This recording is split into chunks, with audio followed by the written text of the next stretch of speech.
Hoje nós vamos fazer menção do que está escrito no livro de Neemias. Todo o capítulo 1 de Neemias faz menção ao que nós vamos falar hoje. Mas, em especial, no capítulo 1, no versículo 3, a partir do 2, quando diz assim, que veio Hanani, um dos meus irmãos, ele e alguns de Judá, e perguntei-lhes pelos judeus que escaparam e que restaram no cativeiro, acerca de Jerusalém. E disseram-me, os restantes que ficaram do cativeiro, lá na província, estão em grande miséria e desprezo. E o muro de Jerusalém fendido, e as suas portas queimadas a fogo.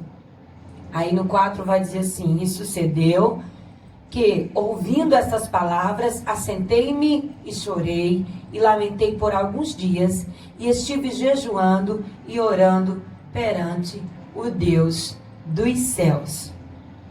O livro de Neemias, bastante conhecido, uma história que nos traz muitas lições, e eu tenho me aconselhado um pouco com ele por esses dias.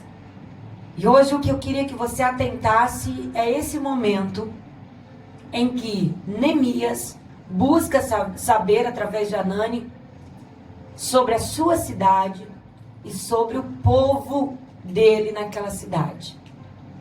Eu quero que você entenda qual era o contexto que Neemias estava.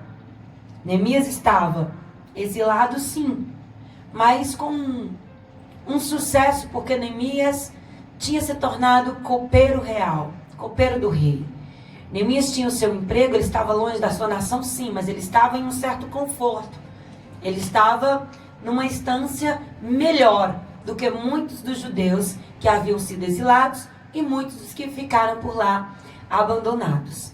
Ele estava num estágio que dava para viver. Você está entendendo isso? Só que quando um certo dia ele recebe essa visita desses irmãos dele, desse povo da terra dele, e a primeira coisa que ele quer saber, como é que estão os outros? Como é que está a nossa cidade? O que está acontecendo lá? E aí nós vamos ouvir que eles disseram para ele exatamente o que estava acontecendo. Olha, o que sobrou está em total miséria. A cidade está queimada, derrubaram os muros, as portas foram queimadas a fogo. A situação é caótica.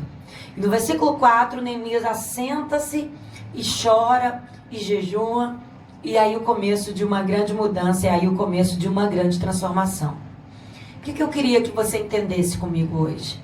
Sabe quando as grandes construções, sabe quando os grandes projetos vão começar, sabe quando as coisas realmente começam a acontecer de uma forma mais declarada e muito maior? Quando nós deixamos de pensar apenas no eu. Neemias poderia ter parado ali, poderia ter continuado a sua vida solenemente servindo o rei, talvez mais confortável do que muitos que estavam por ali exilados e também dos que ficaram na sua cidade. Mas sabe qual é a escolha de Neemias? Neemias escolhe se importar com os que ficaram. Neemias sabe que o estado dele não diz muito. Ele quer saber como estão também os outros, como estava a sua cidade, como estava o seu povo. E essa preocupação gera o início de uma grande construção. Essa preocupação gera o início de uma grande transformação. Porque às vezes nós achamos que estamos abalando quando a gente está bem. A gente quer saber se a gente está bem, se a gente tem o melhor emprego, se a gente está sendo bem assistido, se a gente tem a melhor casa, mas nós não nos preocupamos com o bem do outro. A gente não para pensar que tem pessoas que a essa mesma hora, de repente não comeram. Que a essa mesma hora, de repente estão em situações muito difíceis. E esse parar para pensar, e esse parar para perguntar, e esse querer saber do outro, de Neemias, foi o que gerou nele um grande projeto, uma grande força, um grande ânimo, e que também fez ele superar os seus limites em busca da reconstrução de Jerusalém. Se você continuar a ouvir, se você continuar a ler essa história, você vai ver o quanto ele foi além, o quanto ele ousou em pedir cartas, em pedir apoios, em pedir assinaturas do rei, para ele ir adiante e para que ele vencesse aquela situação de miséria em que estava o seu povo. O que ele queria era reconstruir. O que ele queria era não ficar focado só em si mesmo, pensando no seu bem-estar, mas ele estava preocupado com o seu povo e com a sua cidade. Neemias se levanta por um ideal muito maior. E é por isso que acontece. Sabe por que às vezes a gente está lutando.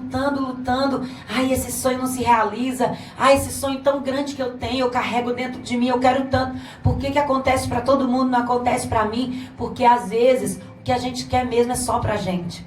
E Deus, Ele é muito poderoso e Ele é tão cheio de sabedoria que Ele nos criou para servir. E esse serviço é através do nosso coração. Quando a gente pensa no outro, grandes caminhos se abrem. E Ele conhece o nosso coração. Ele conhece a sua boa vontade. Ele conhece quando a gente se coloca em espaços ou em situações que de repente poderia eu estar até afastado, estar melhor como Neemias. Neemias não precisava se envolver, né? Eu estou bem, eu estou aqui na minha cidade, eu estou aqui, não estou na minha cidade, mas eu estou bem. Eu já tenho meu trabalho, por mim está tudo ok. Mas ele pensou nos demais. Ele pensou no seu povo, na sua cidade. E esse pensamento de Neemias gerou um grande projeto de transformação. Todo mundo passava e dizia, não vai dar certo. Que vocês estão pensando que são quem? São o quê? Só que Neemias estava munido de um propósito. E o propósito é sempre quando envolve o nós e não o eu. E sabe, quando a gente parar mesmo de pensar só no eu, quando a gente parar de ficar olhando só para o nosso próprio umbigo, quando a gente parar de olhar só para a gente mesmo, o leque de visão vai se abrir. A gente vai ter ideia de quanto o propósito é tão maior. E de quanto, quando nós somos movidos por um propósito, pessoas são alcançadas. Pessoas se movem em volta desse propósito. E as coisas acontecem. Eu acredito totalmente que o início de uma grande construção começa quando paramos de pensar no eu e passamos a se preocupar com nós.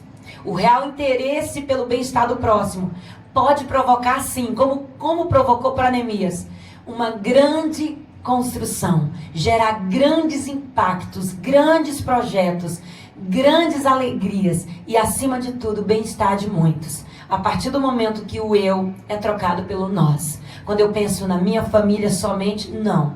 Quando eu estou olhando para o todo. Quando eu acredito que quem está passando na rua é o meu próximo. Quando eu acredito que quem está sofrendo é o meu próximo. E às vezes eu não posso fazer nada. Eu não posso me mover, mas eu posso orar. Eu posso fazer algo, eu posso estender a mão. Então, que o nosso olhar saia do nós, do eu, e vá totalmente ser voltado para o nós. Foi isso que aconteceu com Neemias. E essa história é totalmente bem sucedida. Se você for ver o final dessa história, é espetacular, é quase inacreditável. Porque quando a gente para de pensar no eu e passa a pensar no nós, o combustível não é mais nosso. O combustível é de Deus. A ideia pode ser nossa, mas as armas dadas e os equipamentos dados para a reconstrução é de Deus. Então, pense sobre isso nesse dia. Olhe mais à sua volta. Às vezes a gente está tão focado no eu, que o meu bem-estar, eu quero tanto isso, que a gente para de ver a nossa volta e ver que tem pessoas que estão chorando por aquilo que nós estamos deixando de lado. Pessoas que estão querendo tanto aquilo que nós nem valorizamos mais. Então, que a gente venha nesse dia, nessa segunda-feira, nesse início de semana, abrir o nosso coração e deixar o nosso coração ser caminho de grandes construções, de grandes projetos que envolvam o todo, que envolvam nós. Porque esse é o grande segredo da vida. Deus nos fez para servir. Quando Neemias se coloca à disposição de só copeiro, ele passa a ser autorizado do rei e vai construir sim Jerusalém, independente dos obstáculos que tenha. O real interesse pelo próximo pode provocar grandes transformações. Não só de, ei, tá tudo bem? Tá, tudo bem. Tá bom, tá certo. Real interesse. Interesse de verdade. De saber o que o outro sente, saber onde está doendo no outro. E quando eu resolvo o problema de alguém, Deus resolve o meu problema. Você pode entender isso? Quando eu me preocupo com a causa, quando eu intercedo pela causa de alguém, Deus está olhando pelas minhas causas. quando a gente para de focar só na gente, aí vão surgir as grandes ideias e os grandes projetos de construção. Mesmo que seja desconfortável no início, a luta, o enfrentamento para as grandes construções, mas eles vão acontecer a partir do momento que nós pensamos no outro. Pense nisso, bom dia, e o que a gente precisa ter é um coração cheio de amor. Que Deus nos encha desse amor para começar mais uma semana cheio de paz, de alegria e de amor ao próximo. Esse combustível faz toda a diferença.